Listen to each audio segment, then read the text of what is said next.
In my eyes, he's the best player to come from St. Louis. So for him to give back, and invest in the youth and the kids, it means so much for the next, Brad Beal or Jason Tatum, whoever, to come out and just know this is how it's supposed to be done.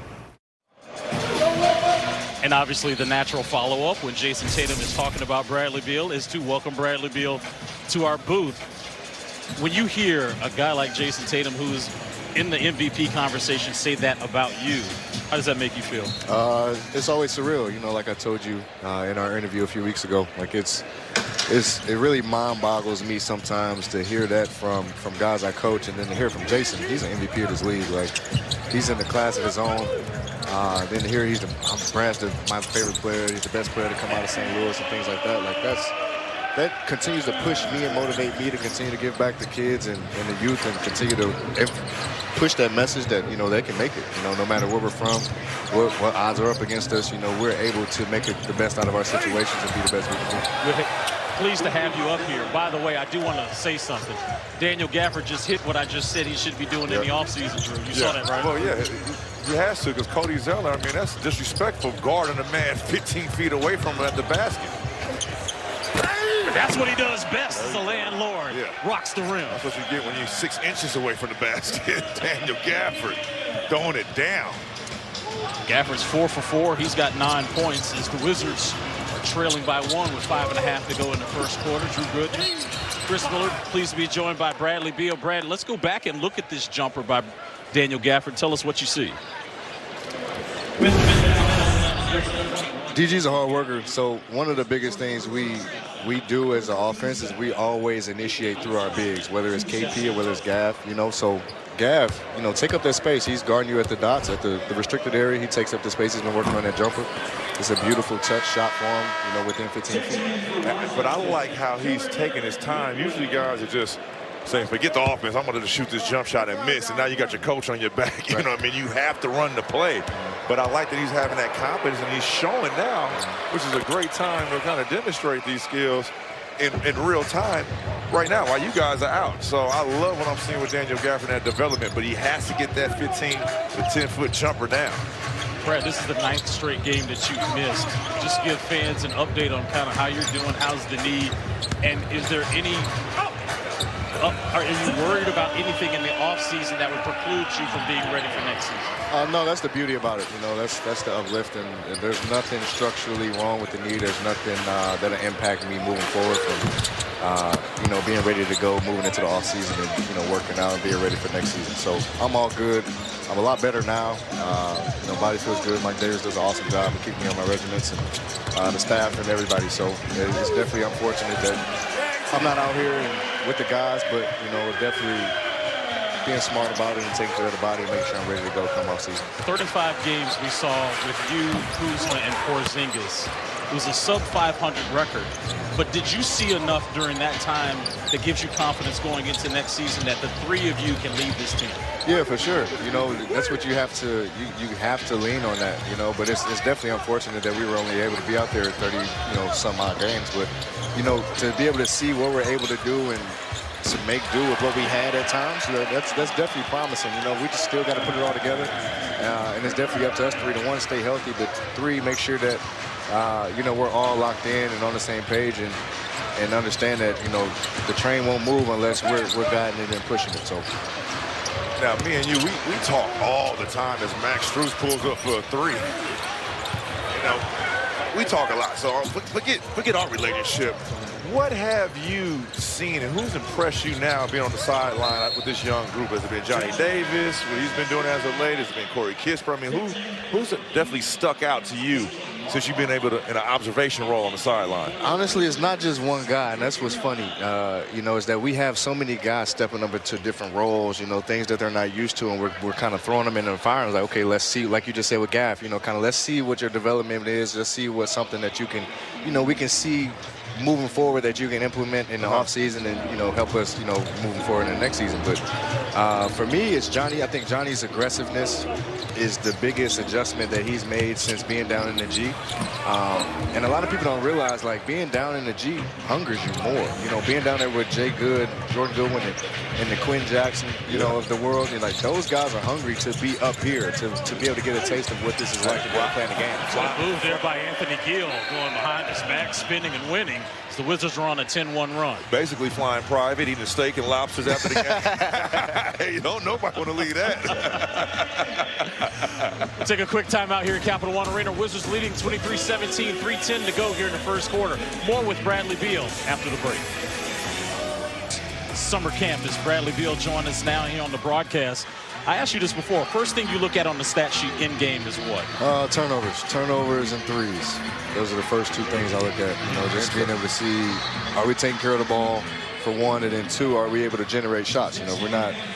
Those two kind of correlate. You know, understand if you're not generating the shots and the threes, you look at the turnovers and see if they're there. But you know, we got 3 so far, which we got to tighten up, and we haven't made any 3s. So we got to be a lot better at attacking, being smart with the ball, making quick, decisive decisions. And that's interesting you brought that point up, because our producer Rich Wolf and I, we spoke early on the season. One thing that stood out to me was when you guys made more 3s than turnovers, you had a better chance of winning that ball game, and I think that's definitely been the barometer for the team this season. There's a kick-out 3 for Anthony Gill, comes up short. Amir Yurtseven is in the game, as well as Victor Oladipo for the Miami Heat.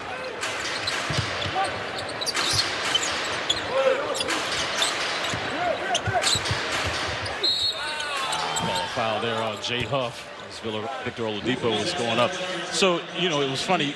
Brad puts his headset on and Drew asked him, "Are you nervous?" And Brad was like, "No." I think Bradley Beal has been interviewed.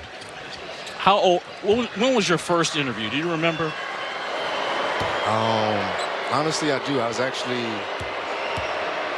6th grade. You hear this? It was a tournament in Ohio. I remember like it was yesterday. It was my first interview after the game.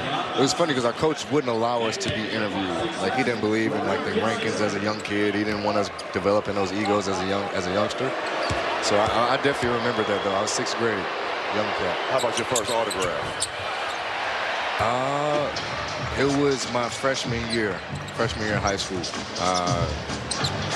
Unbelievable. I started as a freshman on varsity, and it was an older gentleman. He was an old man. He was like, "Young man, I want your autograph." He's like, "You're going to be special one day." Wow. He was right. Yep. You see Jordan Goodwin into the game. Do you ever find yourself, when you were playing with Goody, just taking a step back in game? I mean, out there on the floor together. I know you threw a lob to him one game. I can't remember which one it was. Is there ever a time where you go, that kid played on my AAU team and now he's my teammate? Yes. Every time I see him, honestly, you know, because out of all the kids, like, Good played on Jason's team a little bit. And we would use Good as the dog, as to rah-rah guy. You bring him in for energy. You bring him in to defend. And I tell Good this all the time. I never would have seen his development turn into what it is today.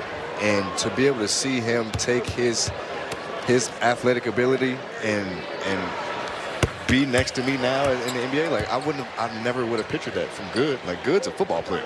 He's a big brute. He's an amazing football player. Check his stats back at home. He's a football guy. Wow. But to be able to see him take basketball seriously and to be able to take the gift that he had and make do with him, like, that's a surreal moment. And then end up on the same team with you. The same team, locker mates. Like, he's right next to me in the locker room. Like, it's crazy to see, but I'm beyond happy for him, man. He deserves it more than anybody. Absolutely. And right now, we're starting to see in real time him getting an opportunity as a starting point guard. And there's that football mentality right there on that rebound. It's a step-in 3 for Kendrick Nunn. It's off the mark. Real quick before we get you out of here. Larry Hughes is here tonight. We've got some Wizards alums. He spoke so highly about you and understanding your chase towards 160. There's so much St. Louis being represented right now in the NBA. How much pride do you guys kind of take being kind of these guys from the show me state putting on in the NBA? A lot. A lot of pride, you know, and I love Larry to death. Larry is a true trendsetter. He paved the way for guys like me and Jason. You know, David Lee, Jahidi White, you know, all these guys, man, they were the OGs. You know, these are guys I always seen and looked up to and had relationships with, you know, back home in St. Louis, and they showed me it was possible. You know, now I'm trying to pay that forward to the next generation. But we take a lot of pride in knowing that we can hoop in St. Louis. That's for sure. Just don't tell him who won in the game between St. Louis dudes and guys from Chicago. He don't want to hear that. I'll start talking about East St. Louis. That bridge. Stay from around that bridge, baby. I'm seeing Corey Kispert actually walk up, and Drew has mentioned this the last couple of games. With you being out, he's kind of taken that role of the guy that's getting a lot of shots, and the way he's shooting the basketball. What's the next evolution of his progression? It's understanding that there is no bad shot for you. You know, and I think that's a mentality. Drew used to tell me this all the time. You know, the next level isn't always about your skill set, it's your mentality. Can you change your mentality into, okay, yeah, I can shoot this catch and shoot. I can shoot a one-dribble pull-up. You know, and I think that's the development for Corey, understanding that, you know, if you miss a shot, who cares? You know, shoot the next 10. You know, one of them is going to go in, if not all 10. You know, so we have that confidence in him. We want him to have that type of confidence to be able to shoot like Steph, like Clay, you know, unconsciously. You know, just come down, fire it up. I think it's a mental thing for him, and he's been showing it over the last 6-7 games. Well, this opportunity with you guys being out is to see these young kids continue to get their development. And what I've said, Brad, is they're doing this while teams are vying for playoff spots and even competing for championships. As you see Xavier Cooks going to the free throw line. I think the New York Knicks game, to see these guys the way they played in the Garden, you know how it is to be in the Garden. The Knicks were playing for something. You come home against Milwaukee, they're chip chasing, and these young kids are playing well. You go down to Atlanta, they're not getting the end result, which is the most important thing, is the win, but their development in these moments.